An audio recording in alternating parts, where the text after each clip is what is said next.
Like most of us, Nickelodeon went into 2020 with high hopes and ambitious plans to come back swinging and start a new decade off right. Funny where those plans went, huh? But in spite of everything this awful year has thrown at us, Nickelodeon honestly managed to be the best kids network in 2020. And they did it by just showing up. Here's how.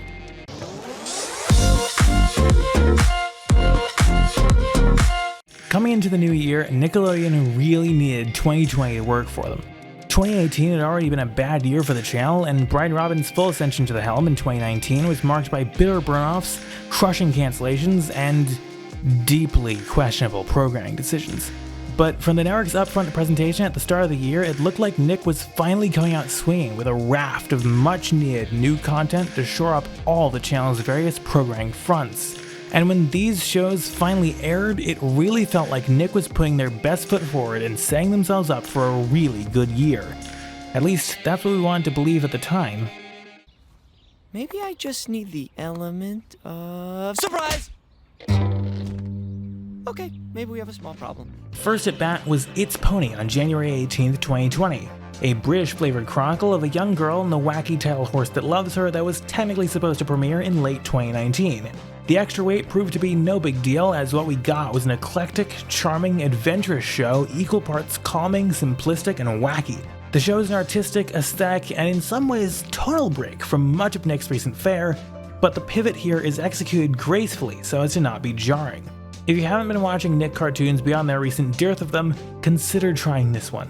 Pony has a really great magnetism towards him, and I've come to like his character, but it doesn't detract from the more understated and rational Annie, and they both hold their own without overpowering each other. Everyone on the show has their own quirks which are apparent early on, and they're fleshed out enough so that you're not starving for the exposition when it arrives to fill out an episode later on. Over the summer, the show was renewed for a second season, which is set to arrive early this year. I'm more than ready to giddy up for more adventures. Everybody line up here, in a circle around, and we will strike a pose and engage. Quickly following that, on January 24th, was the launch of the American version of the UK cult classic game show The Crystal Maze. Hosted by Adam Conover, previously of True TV before the Impractical Jokers took over that channel, the show is a fun and faithful reproduction of the foreign format, while also easily able to stand up on its own without being inherently derivative. The show is planned to eventually return for a second season, though it's rumored they're considering building an American version of the set rather than flying contestants out to the UK. That would likely make the behind-the-scenes return on investment a little more challenging, both for the American show, given the expenses involved in building and translating the set, and for the currently running UK reboot, which has struggled ratings-wise throughout its 3 seasons so far on Channel 4. Some new episodes have since moved to their youth-skewing offshoot E4, where their ratings look much better, relatively. In any case, I wish both currently running versions of the show all the best, and I hope circumstances improve for both of them in future seasons. For once, Adam didn't ruin everything. Imagine that. In 2017, Viacom signed a long-term content and partnership deal with multi-hyphenate actor-director Tyler Perry. Once his previous TV deal with the Oprah Winfrey Network expired in 2019, Tyler Perry wasted no time in showing us the fruits of his labor, effectively taking over BET through the creation of several original series such as The Oval and Sisters, as well as the streaming service BET+. In early 2020, Perry teamed up with Nickelodeon for his first ever children's series, in which the kids' TV space found out that I Can Do Bad All By Myself isn't just a movie tale, it's a promise. That promise manifested in Tyler Perry's Young Dylan, which premiered on February 29th after several months of hyping up the show's main star, 10-year-old rapper Dylan Gilmer, for whom this sitcom is effectively a star vehicle for. The show is a story all about how a suburban family's life got turned upside down as young Dylan moves in, just sits right there and brings his inner city swagger to a fam unprepared. If the Fresh Prince mic drop just passed you by, well, this just takes you on that sort of a ride. Fish out of water, hijinks ensue, the culture clash sticks most of what they do. Beyond that, it's painful and awfully stale, not to mention we've already seen this played out tale. In November, it came out that the show got renewed. Whose bright idea that was, I don't have a clue. Ratings are middling, around 400k, so I don't see why Nick wants this to live another day. The storytelling's rough and the characters don't gel, making this sitcom a really tough sell. I worry that Dylan's career's been throttled. Black people deserve better media role models. Alright, rhymes aside, I need to spit some more complex sentences about this show. Young Dylan didn't really start off all that well, and it didn't seem to get much better from a storytelling, execution, or cohesion standpoint as it progressed. And perhaps the guest appearance from DJ Khaled in the show's very second episode was telling that even some of the folks involved might have known that. The cultural disconnect trope's been done before, even in this flavor, and young Dylan did nothing novel or necessarily humorous with it. While it started competitively in the spring, ratings for the show soon sank solidly to around 400,000 viewers when the show returned in the summer, as one of the few shows Nick had available to run at the time. And it's that middling performance that made me wonder why Nick decided to renew this show. In November, the Atlanta Journal-Constitution reported that filming was underway for a second season of Young Dylan, likely to arrive in 2021. Given they have many better, or at least promising, other products on the way, plus several better current series, it's hard to understand what Nick sees in keeping young Dylan around so it can go through the same tropes again. This concept could have been executed in a better or at least more interesting way, but ultimately it feels patched together and slapped around Dylan himself, and thus makes the existing premise problems more glaring. Tyler Perry is sort of a name that's held up in some regard as a successful creative, but I wasn't familiar with his other work prior to seeing this. So I asked some fellow YouTubers I knew who did grow up with the works of Tyler Perry, is this the way the rest of his work is? And they were basically like, yep, pretty much. To which I'm like, really? Seriously? This is the bar for the man who's crafted a considerable black media empire? This is the man Viacom CBS is paying $150 million a year for? Bruh! Before anyone asks if loving you is wrong, I've got nothing against anyone who likes his work, but I just find it disappointing that this is seen as one of the upper echelons of public-facing, black success in media, right up there with the similarly ragtag Byron Allen and his assorted syndicated empire, which now also inexplicably includes the Weather Channel. Black people honestly deserve to have a variety of content that can punch its weight with the best anyone else can come up with, rather than being quietly pigeonholed into this weird, ghettoized genre that comes off as inherently second-rate. We're starting to get there, thanks to folks like Jordan Peele and anything Shonda Rhimes comes up with, or at least so I hear, but I feel bad that this sort of thing has long been what's passed for good in an instance like this. And I feel bad for Dylan himself, whose talents are honestly being hampered, or even squandered, by being tied to this mediocre show. He deserves better too, and maybe he'll have enough sticking power at Nick to parlay this into at least a second show, if not an actual music career. At the same time young Dylan was trying to bring new vibes to Saturday nights, the time had arrived to say goodbye to one of Nickelodeon's longest-lasting sitcom hits. On February 29th, 2020, Henry Danger launched its massive 4-part series finale. After 5 seasons, nearly 6 years, and 121 episodes, surpassing iCarly to become Nick's longest-running sitcom ever, the show came to an end in spectacular and dramatic fashion, as Henry and his gang faced their most vicious foe yet, growing up and realizing just how bad of a case of FOMO you have. I've been there. It hurts. For the first time, Henry Danger felt truly dramatic, and beyond that, the stakes were pulled off with a shockingly convincing level of weight. This show has always known how to raise the stakes for special episodes. This sitcom's had its fair share of them, and this finale was no exception. At first, it was unclear how exactly Henry Danger would move on after Dan Schneider exited Nick in mid-2018, starting to shut the door on over 25 years of Nickelodeon live-action history. But production of the show proved to be in safe, comfortable hands, and arguably the show's quality noticeably improved in the post-Schneider 5th season. The show finally got out of the creative rut that had plagued the middle of its run, and hampered the show's first spin-off along with it, and offered both exciting storylines for newer viewers and clever callbacks and fourth wall breaks for older, longer-time viewers, such as yours truly, who's basically been here since night 1, that were appreciated touches, almost gifts for sticking with the show for all this time. The 4-part finale, which ran through March 21st, fittingly Jace Norman's 20th birthday, sent off the show well with a gripping storyline that proceeded to tear apart the entire plot fabric of the story itself. And I'm about to go into spoilers, so skip to the timestamp on screen in the event you are interested in but still yet to watch the finale arc. Henry realizes just how much being Captain Man's sidekick has impacted his life over the years, culminating most distressingly in not being able to graduate with his friends due to missing too much schoolwork. He also realizes that, despite attractive offers to become the hero of a neighboring town, he doesn't want to be a superhero like Captain Man, who clearly doesn't want things to change between them. Henry quits, while a formidable, dastardly plan unfolds from Drex, a former sidekick of the Captain's and a recurring villain since Season 3.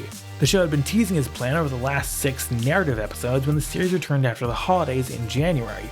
I make that weird distinction as the episode which aired the week prior to the finale was a semi-retrospective clip show and blooper reel which was relatively well formatted and fairly in line with previous Schneider products.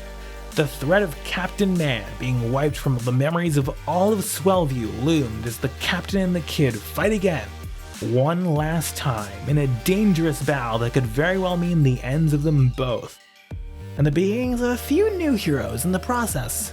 The 4-part finale was, for the most part, a gripping, well-deserved end to such a long-running series from a story standpoint. I do appreciate the fact that we got to see a little bit of Henry and Friends' post-series lives before the end of the finale. It's always extra satisfying when a show goes the extra lengths to show just a hint of postscript. But the troublesome part of the finale run comes with the beginnings of a few new heroes. As we all know by now, of course, Henry Danger now is a spin-off, Danger Force, which I'll get into more detail on in a bit, but the way the show, and Nick, handled the existence of that impending spin-off left some things to be desired.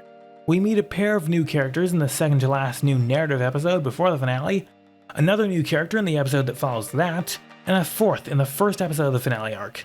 At first, they seem like throwaway characters that don't really matter much, but eventually, I'm going to have to rip this spoiler band-aid off now because I can't talk about Danger Force if I don't, these 4 become a new group of superheroes, as finally revealed in the last episode of the arc. The trouble is that during the first part of the finale arc, and ultimately all throughout it, there are gratuitous promos for the upcoming Danger Force. Promos which blatantly give away that we'll have 4 new superheroes in Swellview to follow. They don't give everything away, admittedly, but I think that the combination of those promos and how the show worked the exposition for the spin-off into the finale robbed us viewers of the ability to really say goodbye to Henry, Charlotte, Jasper, and the main show as a whole, which, after nearly 6 years, is something I feel viewers deserve to experience, especially those that have been around since day one, such as myself. It doesn't help that Danger Force premiered the week after the finale, so we didn't even get the chance, as viewers, to even register the absence of Henry Danger before we were ushered off into the spin-off. I can play executive's advocate here and understand why they decided to use the finale and promote and schedule the new show in this way, but that doesn't make it right, or make it feel any better. Honestly, it makes the finale feel more rushed through and ham-fisted than it deserves to be seen as. If they pushed off the premiere a bit further into the spring, even if it was only by a few weeks, then maybe we would have had the chance to properly send off the main show and welcome in the spin-off without being forced to half-assedly do both those things at the same time. Plus, if they did delay the show, there would have been less of a wait for new episodes while a global pandemic took the world by storm and shut down life as we knew it. But that sort of awareness was yet to set in, and initially, things were still normal on television. And thus, on March 28th, 2020, Danger Force premiered without a hitch. Captain Man and Schwoz are now saddled with teaching the 4 new kids who got superpowers in the Henry Danger finale how to be superheroes.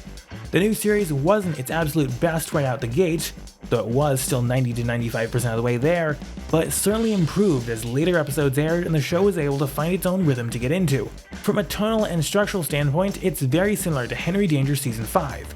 The flanderization from Seasons 3 and 4 is gone, humorously it's clever again and even a bit meta, there's copious amounts of continuity and callbacks, so if you liked that, chances are you'll have no problems warming up to this. There's even a reference to the 13-year-old Dear Sister meme in a recent 2-parter, and I am unbelievably happy about that joke being passed down to future generations, even though I very much doubt that the show's 6 to 11 target audience appreciates the significance.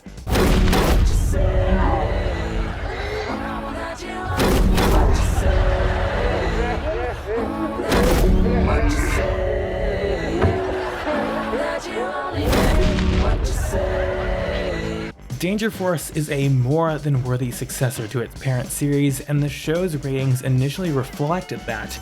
though they've only been half as strong since the show's return to actual new episodes in November.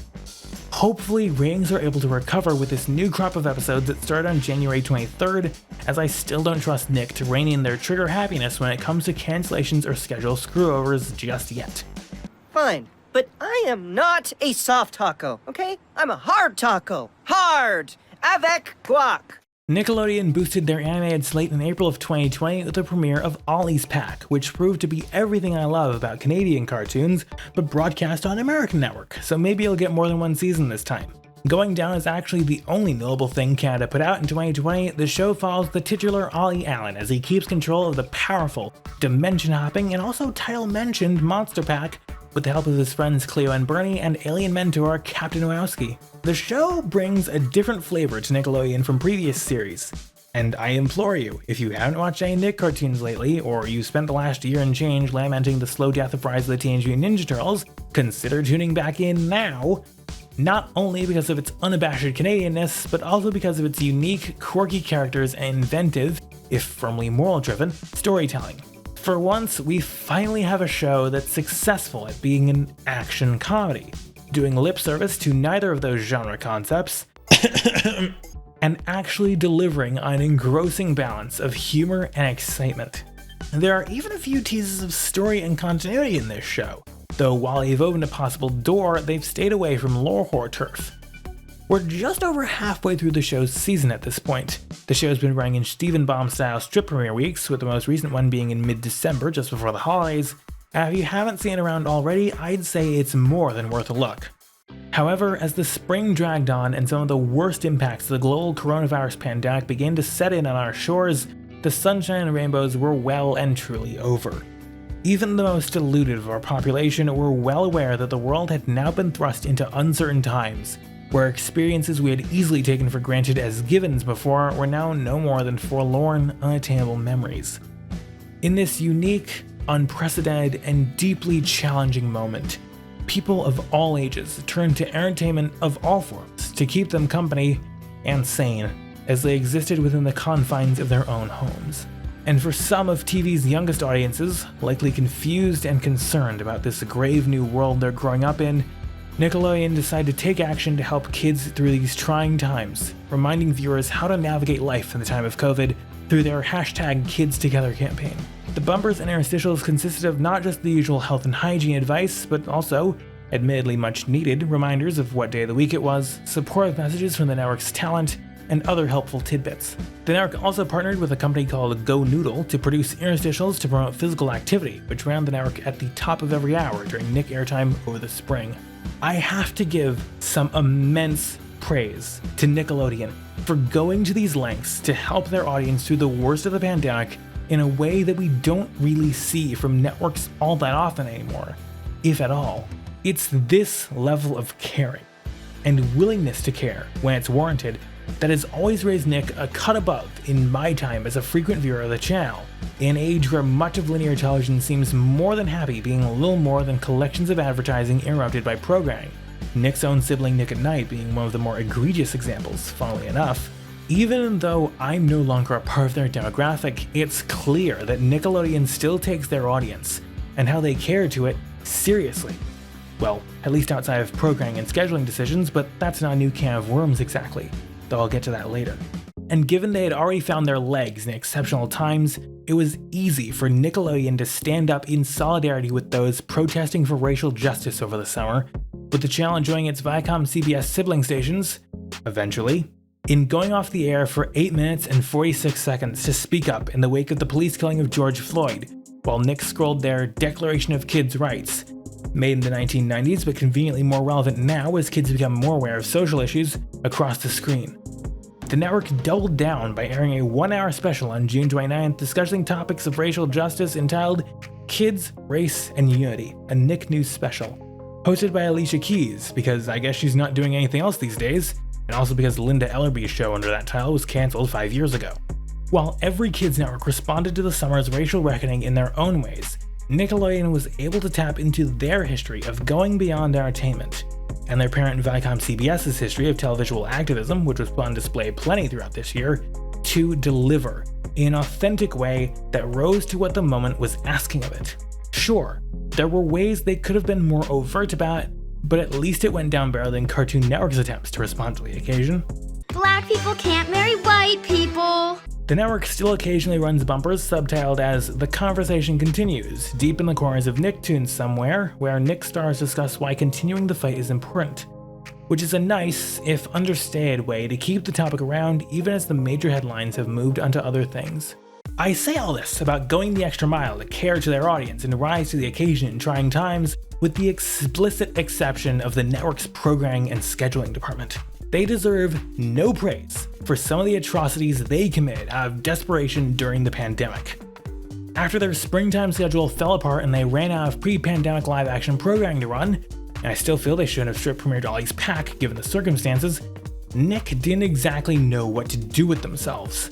So they apparently decided that idiotic and destructive programming mistakes were the first order of the day, proceeding to premiere new episodes of The Loud House and the Casagrandes on Saturday nights for a short while, sullying the sanctity of that night of the week as a haven for the network's live-action premieres, and increasingly as one of the only places on the schedule where the network's live-action output can reliably be seen. Those shows are already deeply overexposed on the other 6 days of the week, so why would Nick choose to spit in the face of nearly 3 decades of programming history as a place for predominantly live-action premieres and use Saturday nights to run even more of their 2 most overblown cartoons? Not to mention, it occurred in at least one instance immediately after a week of strip premieres for The Loud House, which is even more of a slap in the face if there ever was one. Even more offensive to the Saturday premiere slot was a Loud House Casagrandes stay-at-home special, a glorified clip show that aired Memorial Day weekend featuring interstitial segments animated in the same limited animation style as a series of video chat-style web shorts previously produced. Even animation enthusiasts weren't fans of the special and didn't like how the interstitials were so choppily and sloppily done. In spite of this, somehow, the special attracted 639,000 viewers, considerably better than how most of the premiere week prior rated, and better than every season 4 of The Loud House that followed save for one. Even more absurdly, the clip show rated better than all but 6 of the 26 regular episodes from seasons 4 and 5 of The Loud House that aired in all of 2020, as well as all 17 episodes of the Casagrandes that have aired since March, which comprise the back end of season 1 and all of season 2 so far. If a particularly nefarious TV executive wanted to make the case that children would eat up literally anything and thus quality doesn't matter, this would be a damning case in favor of that argument. Or the continued efforts of a rival network. But I'm not talking about them until the next video. Subscribe to make sure you see that. Even if it was arguably one of the only things they could do at that particular moment, The Loud House and the Casagrandes should have never aired on Saturdays. And this special, no matter how well it rated, was a rush job to maintain relevancy that shouldn't have existed. Not only on the principles of keeping Saturday nights as a space for live action, but also because the special was wholly unnecessary, and while I guess I can give them points for trying to do something, it was arguably wasted effort. Though, given how it rated, I doubt Nickelodeon, or the advertisers that support them, feel that way. How well it rated in comparison to regular episodes is also telling to how far along The Loud House as a franchise is. Both The Loud House and the Casagrandes seem to be rating in the 500,000s at this point, which is not all that far away from where Nick usually starts to screw over things. Heck, their last second film, The Fairly Odd Parents, was sent to Nicktoons to die while rating at triple this level 3 years ago. While those numbers aren't apples to apples, given how the ceiling for kids' TV ratings has trended lower since, it does make you wonder how much longer the Louds have left as a franchise before their scheduling starts getting messed with. Honestly, I'd give the main show another season or 2, and the spin-off maybe 1 or 2 more after that at the very most, which would see the whole franchise over within about 3 to 4 years, tops.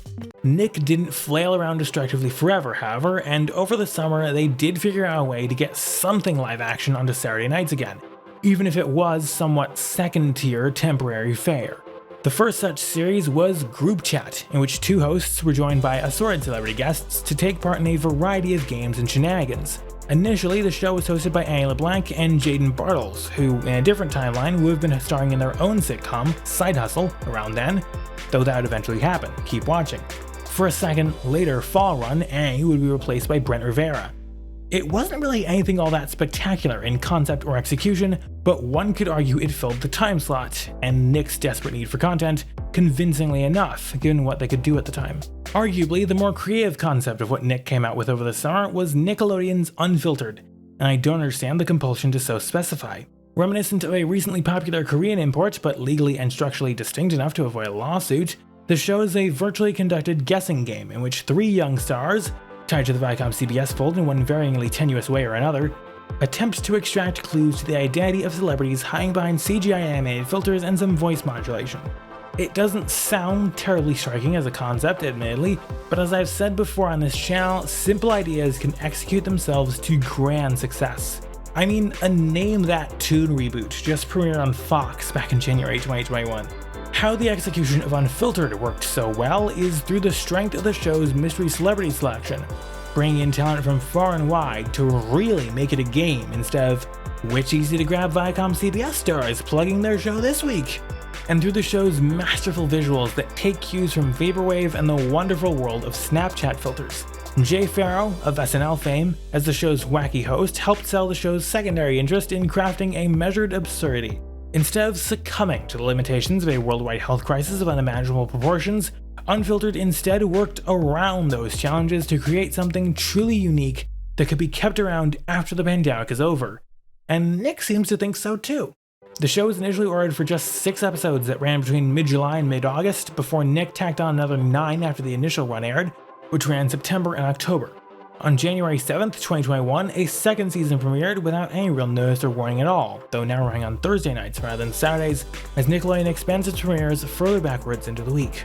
But even with all these pandemic projects, it was still the televisual equivalent of learning how to make bread, which, if you wanted to, you could argue they already did 6 years ago. Like all of us, Nick was itching to get back to doing the things they really wanted to do, and as some of the more recklessly impatient of us got antsy over the summer, so did Nick, and they rushed away to get one important part of their regular schedule back onto TV.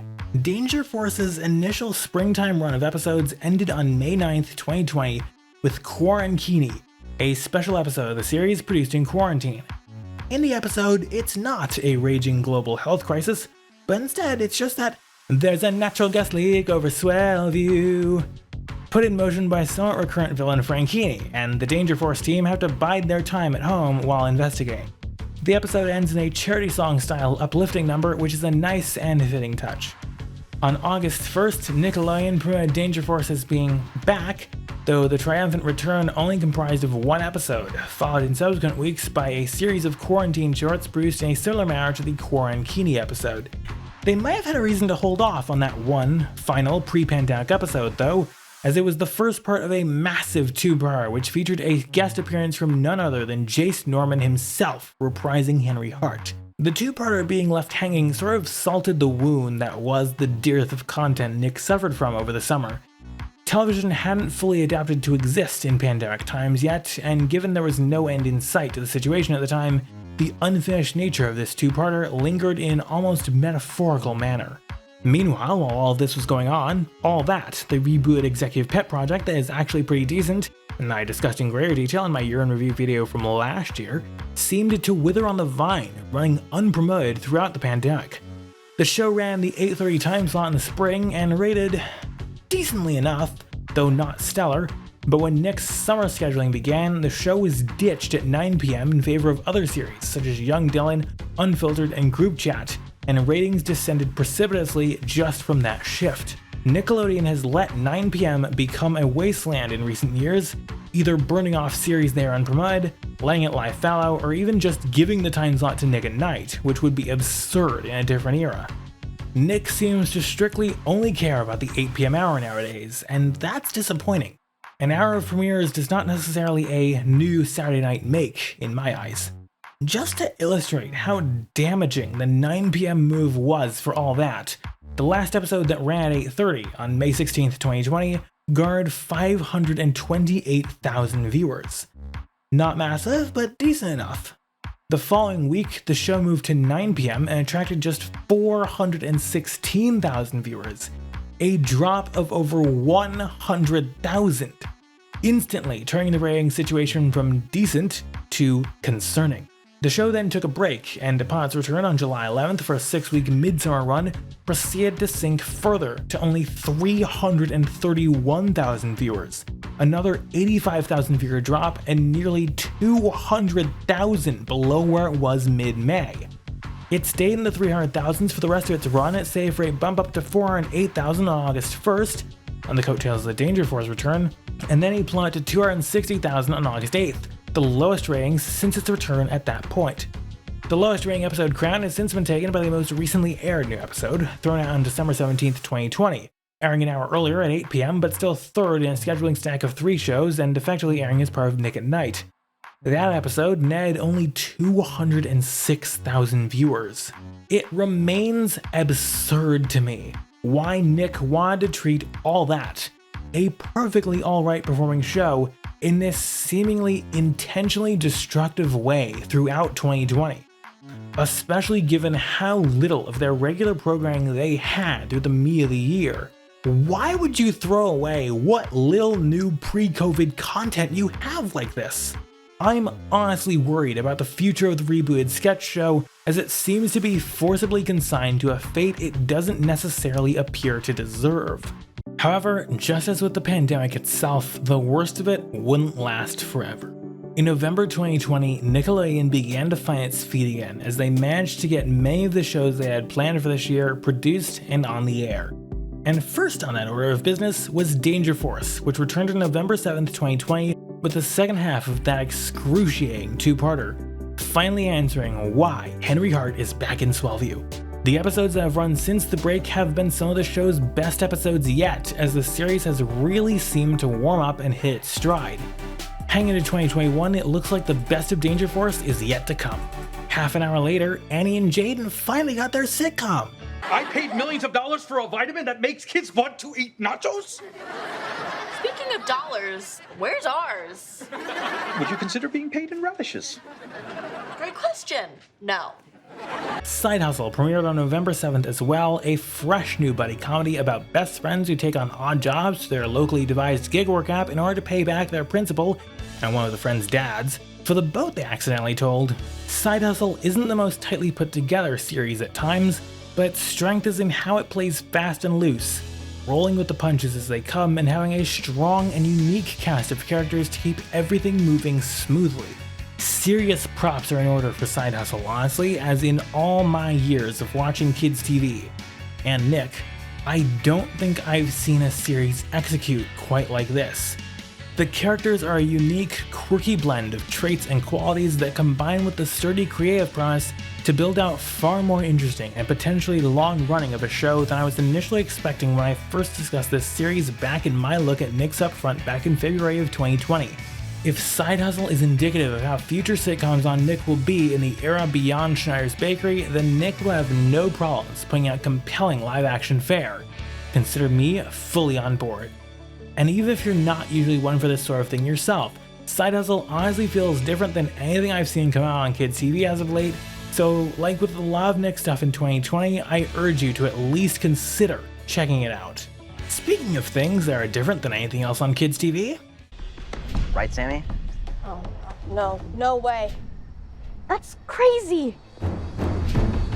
What would your mom do if she was you? Do you think she would just take a pass? Come on, Sammy. We can do this. Or we can spend the rest of our lives wishing that we had.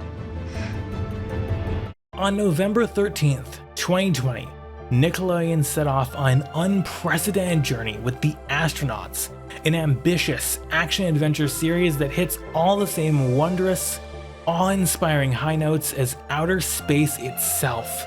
After sneaking onto a spaceship days before it's meant to launch, 5 kids are unexpectedly thrust into the final frontier and into a journey that will change their lives. As ground control scrambles to find out how to get these kids back to Earth, the kids face trying challenges that will take them beyond the brink, both on the ship and among themselves. There are unbelievable twists and turns throughout this masterfully crafted, mind-blowing, dramatic, epic of a series right up to the very end. Honestly, hands down, The Astronauts is the best live-action kids TV show of 2020. And it can probably go toe-to-toe with Infinity Train Book 3 for best kids TV series of the year, period. I think I might talk about it in more detail in a separate video, but shows like The Astronauts are why you should care about the live-action things kids TV makes. In exactly the same way that series like Infinity Train are going above and beyond for cartoons, shows like The Astronauts prove that live-action fare is far more than badly acted, awkwardly made sitcoms. But while there will be plenty of people who will appreciate animation that doesn't hit those heights, almost no one is interested in caring that much about giving live-action shows the same fair shake. And as much as something like The Astronauts shows, that kind of thinking means a lot of people are missing out on great series like this. The full season is aired by now, but if it's still rattling around on demand somewhere, make sure you check it out. With the network's scripted series back in full force, pun very much intended, Nick also remembered to keep things going on the unscripted slate as well. The second season of hidden camera hijinks show The Substitute premiered on October 31st, running in that worrying 9 o'clock Saturday slot at first before moving on December 10th to headline Nick's new foray into premieres on Thursdays. Season 1 finished up back in March with a compilation show airing in early May to fill up some barren summer airtime. In Season 2, the format is tinkered with somewhat, with a slight rearrangement of how each episode plays out, largely due to the introduction of a host, Juan Pazurita, who takes the position of mastermind behind all the gags. It's sort of an unnecessary addition, honestly, given how the show fared in Season 1 with just a voiceover, and it gives the appearance they're trying to retool The Substitute into sort of a more blatant prank show. That's what it always was, of course, but the sturdy nature of its concept gave it a unique bent in comparison, which I feel this season's tweaks chip away at. But it didn't all make so much sense. It seems Nick was also angling for confusing one-and-done programming choices 2 years in a row. Last year was America's Most Musical Family, which, outside of giving the winners and all that appearance, Nick never spoke of again, and this year it was Unleashed, an animal-themed reality competition hosted by Gabriel Fluffy Iglesias. The title pun and host choice was most of the thought they put into this show, as various pet performances with vague overarching hints of expository setup are judged by a group of kids and 3 celebrity judges. Peyton List, probably better known for being on the other kids' channel, Preacher Lawson, comedian, YouTuber, and 2-time finalist on America's Got Talent, and Utkar Shambudkar, more recently known for starring in a deleted scene from the live-action Mulan remake. No, seriously. The show ran for 10 episodes starting on Thursday, October 22nd, launching a new night of premieres for Nick, and started pretty well ratings-wise, but eventually sank like a lead balloon into the realm of 250,000 to 350,000 viewers. The episode that aired Thanksgiving night notched only 115,000 viewers, ratings levels that even Nicktoons could beat if they wanted to. Top Elf was also back for 5 episodes on Thursday nights in the immediate run-up to the holidays. There's not much for me to say here given I didn't follow it, and I'm only really knowing it for posterity. Good for them, I guess? Nickelodeon also aired a special on July 17th called Cake My Day, in which a deserving kid got to make the very special cake of their dreams. Executive produced by Rachel Ray, one of the only upstate New Yorkers anyone actually knows about, well, I guess aside from yours truly if you're watching this, the show's lone promotion was a 3-second mention tacked onto the end of a promo for a rerun of SpongeBob's Big Birthday Blowout, which premiered in 2019, and a new episode of SpongeBob that ran immediately prior. At 450,000 compared to SpongeBob's 727,000, ratings were exactly what you expect. Besides, I guess, thematically concluding SpongeBob's 20th anniversary best year ever, I wonder why they made this. Was it a failed pilot they had to backdoor as a special? Was it some sort of contractual thing that needed to be fulfilled? Or maybe it was just a potential series that got interrupted by COVID and Nick had to figure out how to salvage what they had. Despite the leaps and bounds Nick made in some regard in 2020, it wasn't all good news. Aside from the summer of their missed content, the #1 kids network still had some issues. Chief among them was the state of Nick's fiddles as the world burned. Save for Saturday nights and premieres, SpongeBob and the Loud House basically are the schedule of the main Nickelodeon channel. The Casagrandes got only occasional play a few times a week, which is surprising for the second fiddle heir apparent. But if you were looking for reruns of any of Nick's live-action shows, you were generally out of luck. Outside of a single Sunday night catch-up block, you either had to beg at the altar for Nick to be merciful or scrounge around Nicktoons and T-Nick to find where they're hiding them. Nick's had trouble with scheduling variety for years, so this isn't new, but it's unfortunate that it was still a major problem in 2020. Heading into 2021, it looks like things might be shifting slightly as more reruns of live-action shows fill the schedule once again, mostly in the evenings. From the looks of how they've been spreading the love for their filmed affair, Nick really wants Side Hustle to work. And I don't blame them, it's a good show! Back in the fall of 2020, there was some hot water by way of bad optics, along with one of the only times the kids' TV space at large cared about what the preschool space was doing, when Nick announced the new preschool series Made by Maddie. The show, about a fashion-focused 8-year-old, was set to premiere on September 13th, until the internet accused the series' art design of bearing a considerable resemblance to the Oscar-winning short Hair Love. But even before that derailed the show off the channel's schedule, there was already criticism given the show's premiere was moved from the preschool hours on the main Nick channel over to the Nick Jr. channel, which some online commenters somehow saw as racist. That take in itself is absurdly myopic given all of the other things Nick has done to incorporate diversity into their operations and their content in recent years. From the Casagrandes to young Dylan, and even speaking up for racial justice just a few months earlier, calling any move by Nickelodeon racist sounds out of step with both how Nick and Viacom CBS generally operate, and also just downright poorly thought out. I'd even argue that sandwiching Made by Maddie, which features black leads, in the midst of the block's considerable amount of Paw Patrol would be a worse idea than airing it on the full channel, given the optics at the moment surrounding police and their conduct.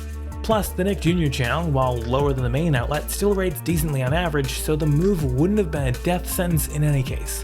On the matter of relation to the short, Nick laid blame, if there was any to be assigned, on the production company that made the show, as it wasn't done in-house.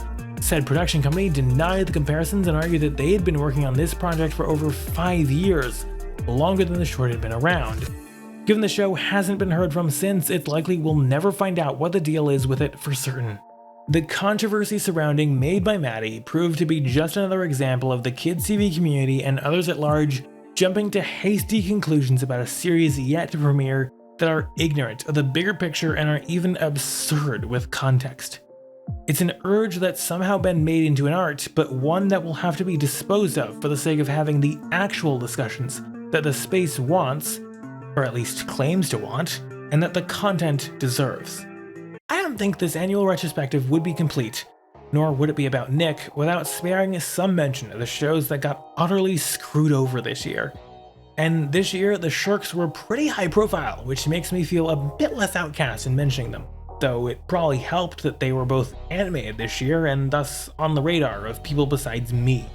Rise of the Teenage Mutant Ninja Turtles, the latest incarnation of the beloved franchise, completed its saddening fall in 2020, with the remainder of the show's stunted second season airing on Nicktoons in 4-episode bursts monthly across the spring and summer. Many have probably said this already, but the most dynamic, expressive, and unique entry into the Turtles canon deserved far better than what it ultimately got, as it became a casualty of the changing of the guard at Nickelodeon last year. Rise was Nick's second go at telling the tales of the Turtles, the first running for 5 seasons starting in 2012 and an epic in its own right. This iteration deserved the space to live up to its predecessor, but due to its early shunting and eventual burn-off on Nicktoons, some of the best parts of the series were hardly seen by anyone at all. It'll likely be years before Nick dusts off the Turtles again. There were 3 between the end of the 2003-4 Kids series and Nick's first run, and far more between the original 80s series and that Saturday morning entry, and that in itself is a shame given how Rise ended on such a sour note. I'm sure plenty of folks will brave the wait, however, some happily, some impatiently, for when the Teenage Mutant Ninja Turtles rise again. Also given a dishonorable discharge this year was Glitch Techs, which had spent 3 years in development and limbo before being sent off to die on Netflix as part of a content deal between the network and the streamer. Before its premiere, production was halted on a second season in much documented controversy, and the show's lone completed season was cut in half and unceremoniously lugged out on February 21st and August 17th, respectively. The Netflix premiere was its own shame, as present content excluded. Glitch Techs is hands down some of the best work Nickelodeon has made in years. Glitch Techs comprised the best of Nickelodeon's modern approach to storytelling. We hadn't seen much of it in a very long while, but shows like It's Pony and Ollie's Pack herald its return. Like Pinky Malinky, which had the same dishonor back in 2019, Glitch Tech served as a window into, to some extent, a Nick that could have been. One where they believed in their content enough to let amazing shows like this have their moment in the sun. Glitch Techs didn't deserve to be a victim, cast off by its network into the bottomless pit of instant irrelevance that is streaming television series. It is simply too good a show, and too amazing an execution for it to go out like this. This cartoon raised the bar for kids' TV, and its rightful place in the zeitgeist and the annals of Nick history have been robbed from it through executive malice. Out of all the mistakes Nick made this year, this one still stings hard. That said, I do have to give props where they're due. After years of the practice being a fact of life for Nick viewers, no series were sent to be burnt off on Nicktoons or TNick in 2020. Hopefully, it's a sign that things are changing, and that, at the very least, Nick's reputation for hair trigger burnoffs is being rehabilitated. However, it's hard to make that argument with certainty, given Nickelodeon lacked much in the way of any new content for a considerable portion of the year, and so it's unclear whether Nick didn't want to burn anything off, or didn't have the content to do it with. Per the rules governing challenges, in the event there is no clear winner, both people must walrus dance. We know how challenges work. 5, 6, 7,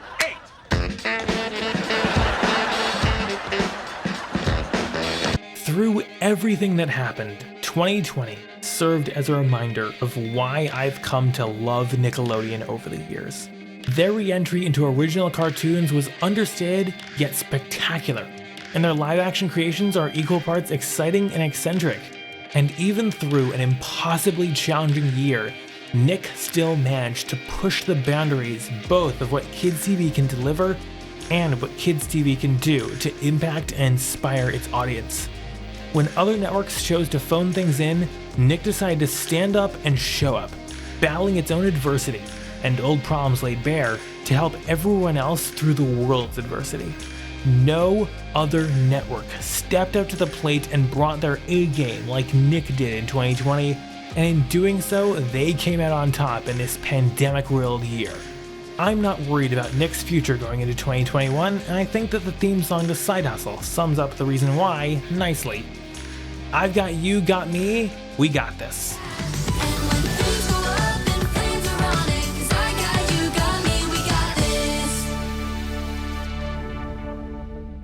Remember to hit subscribe so you don't miss the rest of the year in review series, plus you'll see great explorations from around TV every single week. You can check out how Nick handled things back in 2019 up here or down the description. I'm Benzie Johnson Jr., I'm enthusiastic about television, and I'll see you next time.